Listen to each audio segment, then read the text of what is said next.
uma ordenança. O apóstolo Paulo, ele deixou bem claro dizendo: o que eu recebi do Senhor, eu também vos entreguei. Que Jesus, na noite em que foi traído, tomou o pão e tomou o cálice. E havendo dado, aí você tem a palavra Eucaristia. Eucaristia não é uma palavra da Igreja Católica. Eucaristia é dar graças. Jesus, quando pega o pão e o vinho, ele dá graças. Por que ele dá graças? Porque ele louva ao Pai que providenciou a nossa salvação através do seu corpo e através do seu sangue. Veja bem que, em primeiro lugar, ele toma o pão, porque isso é muito interessante, é muito importante que nós atentemos para isso. Ele toma em primeiro lugar o pão, porque quem primeiro vai se encarnar, quem é? É Cristo. Veja que em João 14 diz: e o verbo se fez carne e habitou entre nós, e vimos a sua glória, como a glória do unigênito do Pai, cheia de graça e de verdade. Fale isso, não, o povo. Na verdade, o primeiro e o único. Isso. Então você tem, não é à toa que aparece essa expressão: primeiramente tomou o pão e depois o cálice, porque agora ele vai dar a vida, o sangue que vai formar a nova aliança. Então, não é aleatório, não é algo sem conexão do uso dessas duas expressões, o pão e o vinho. Então, essa expressão Eucaristia, eu quero dizer aos crentes, ela não é da Igreja Católica, ela é uma expressão grega que fala de dar graças. Obrigado, Pai, por providenciar. Jesus não fez isso só uma vez.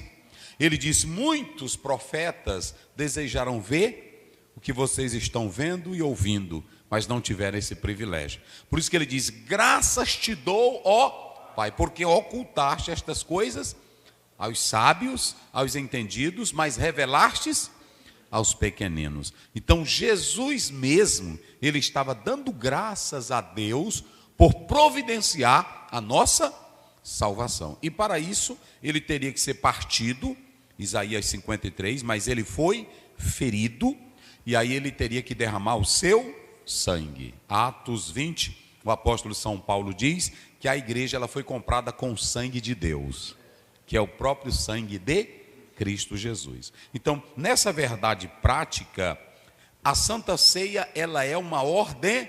Quem foi que ordenou ela?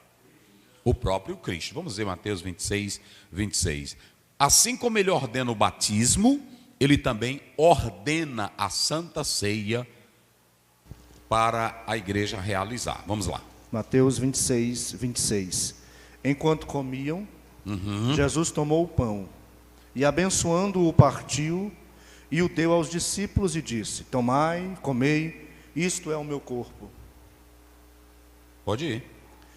E tomando o cálice, dando graças, deu-lhe dizendo: bebei dele todos, porque isto é o meu sangue, o sangue do Novo Testamento, que é derramado por muitos para a remissão de pecados. E digo-vos que desde agora não beberei desse fruto da vide, até aquele dia em que eu beba de novo convosco no reino de meu Pai. Tendo cantado um hino, saíram para o Monte das Oliveiras. Muito bem. Então veja que o próprio Senhor Jesus, ele institui essa ordenança. Essa ordenança. Como é que diz o 27? 27. Tomando o cálice, dando graças. Isso, olha aí. Deu-lhe dizendo: bebei dele todos. Bebei dele todos. Porque isto é o meu sangue. Isso. O sangue do Novo Testamento, que é derramado por muitos para a remissão dos pecados. Para a remissão dos pecados. Então, ele dá essa ordenança à igreja. Ele dá essa ordenança para os que vão seguir. E antes de nós analisarmos, de entrarmos no texto, eu coloquei aqui, primeiramente, a Páscoa mudada. Vamos lá, Lucas 22, 7, 15. Lucas 22, 7 a 15. Vamos lá. Chegou, porém, o dia da festa dos pães asmos, em que importava sacrificar a Páscoa. E mandou a Pedro e a João, dizendo: ide, preparai-nos a Páscoa, para que a comamos. E eles lhes perguntaram: onde queres que preparemos? E ele lhes disse: eis que quando entrardes na cidade, encontrareis um homem levando um cântaro de água. Segui-o até a casa em que ele entrar.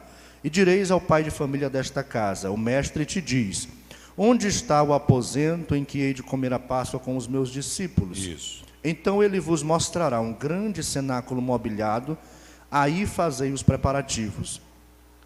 Continua? Pode. E indo eles, acharam com ele, como lhes havia dito, prepararam a Páscoa. E chegada a hora, pôs-se à mesa, e com ele os 12 juntos. E disse-lhes: desejei muito comer convosco esta Páscoa, antes que padeça. Porque vos digo que não a comerei mais, até que ela se cumpra no reino de Deus. Isso. Tomando o cálice, havendo dado graças, disse: tomai-o e reparti-o entre vós, porque vos digo que não beberei do fruto da vide até que venha o reino de Deus. Tomando o pão e havendo dado graças, partiu-o e deu-lhe dizendo: isto é o meu corpo, que por vós é dado. Fazei isso em memória de mim. Está vendo? Então veja que Jesus está dizendo: fazei isto em memória de mim. Interessante que essa é a perspectiva. Então vamos lá. O que você tem aqui? Vamos fazer a separação entre Páscoa e Santa Ceia. Jesus se reuniu com os discípulos para comer a Páscoa, uma ceia comum para os judeus. Ouçam bem, era Páscoa, Pessá, a palavra passagem, a palavra Páscoa. Ele se reúne para comer a Páscoa. Naquele momento ele vai fazer uma mudança. Gente, é muito simples a Bíblia. Ele vai fazer uma mudança. Quando ele pega os dois elementos, você tem o tipo e o antítipo. Você tem o tipo, ele pega o pão e ele dá graças. Nas palavras de Jesus, ele vai fazer a mudança. Porque a Páscoa, ela apontava para a libertação dos israelitas das pragas e do poder de Faraó, que representava a liberdade e a libertação de Israel. Mas aquela Páscoa era um tipo que apontava para a pessoa de quem? De Cristo, o Cordeiro que haveria.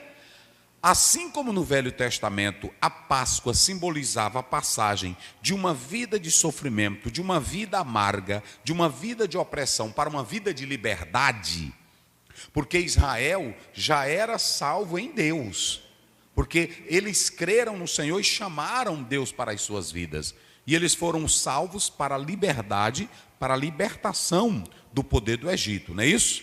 Mas o Senhor pega esse acontecimento como um tipo. Ele pega esse acontecimento como um tipo. E quando ele pega esse acontecimento para o tipo, nós temos duas características aqui.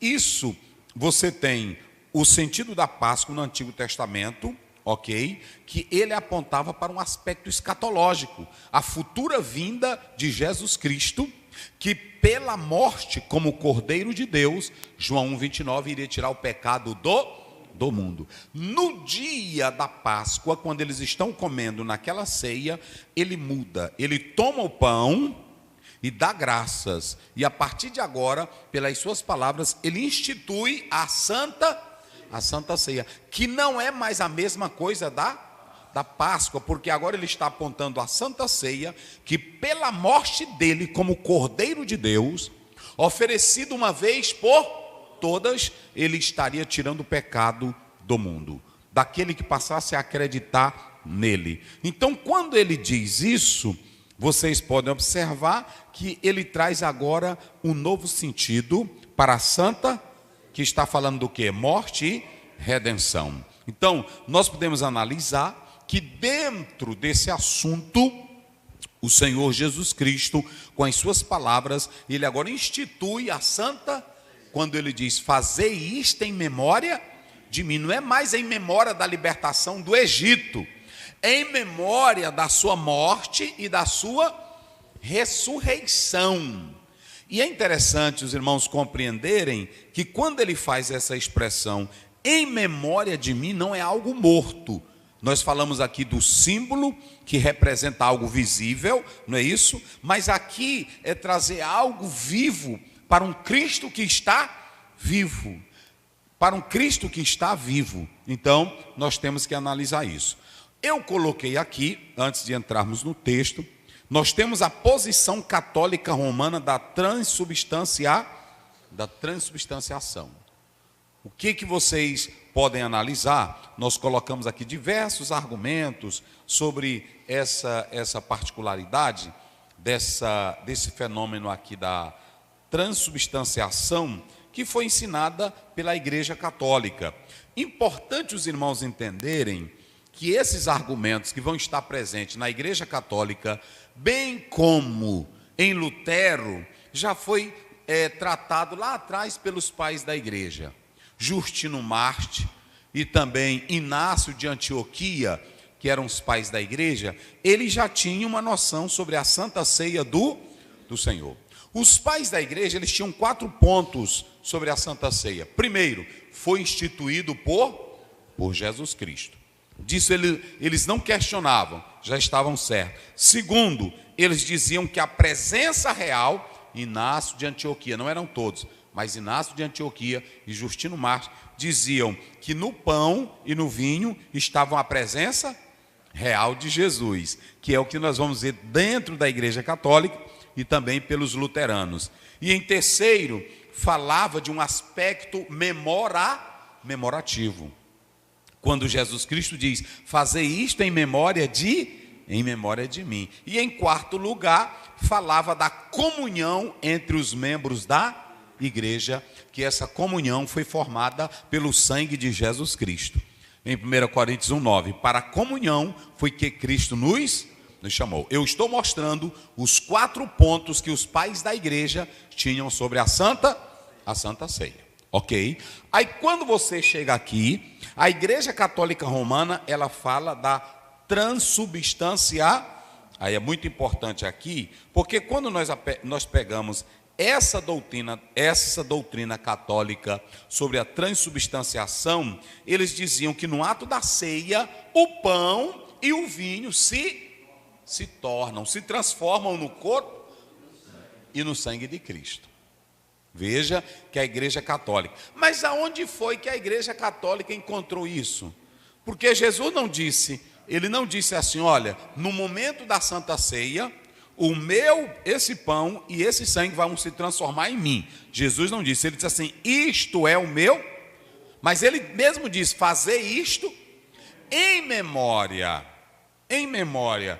Ora, se Cristo já ressuscitou, se Cristo está vivo, então como é que o pão e o sangue do cálice vão se transformar na pessoa de Jesus? Não tem cabimento. De quem não morreu. Então, ouçam bem que nós temos a ideia da Igreja Católica. E onde é que a Igreja Católica vai buscar esses argumentos? Esse foi o pior mal da Igreja Católica e também da Igreja Cristã, pegar a filosofia e misturar com a Bíblia. Eles vão buscar uma ideia de Aristóteles, quando ele ensina sobre aquela ideia de essência e acidente. Na essência, ele diz que fala da parte interior, da substância. Vamos dar um exemplo. Quando ele dizia, isso aqui é o que? Isso aqui é um pincel. Então, quando eu olho para esse pincel, digam aí vocês, que cor é esse pincel? É azul, não é isso? Ele é azul. De que é esse pincel? Ele é de plástico, não é isso? Qual é a cor que ele emite? Azul. Então, ele está falando que tudo isso são acidentes, as qualidades exteriores. Eu botei bem aqui para tu não ter, não está aí? São as qualidades o quê? Exteriores. Mas, quando ele fala da essência, é a parte, ele diz que eu não posso entrar nessa parte interior, que é a essência. Ele diz que essas partes exteriores, acidentais, elas permanecem. Então, quando eles olhavam para o pão, digamos, se o pão fosse quadrado, redondo, verde, preto, ali você tem as qualidades exteriores, mas ele tem a sua que é a parte interior. E aí ele diz que era essa parte interior que se transformava, essa substância que se transformava em Cristo. Mas as partes acidentais continuavam as mesmas.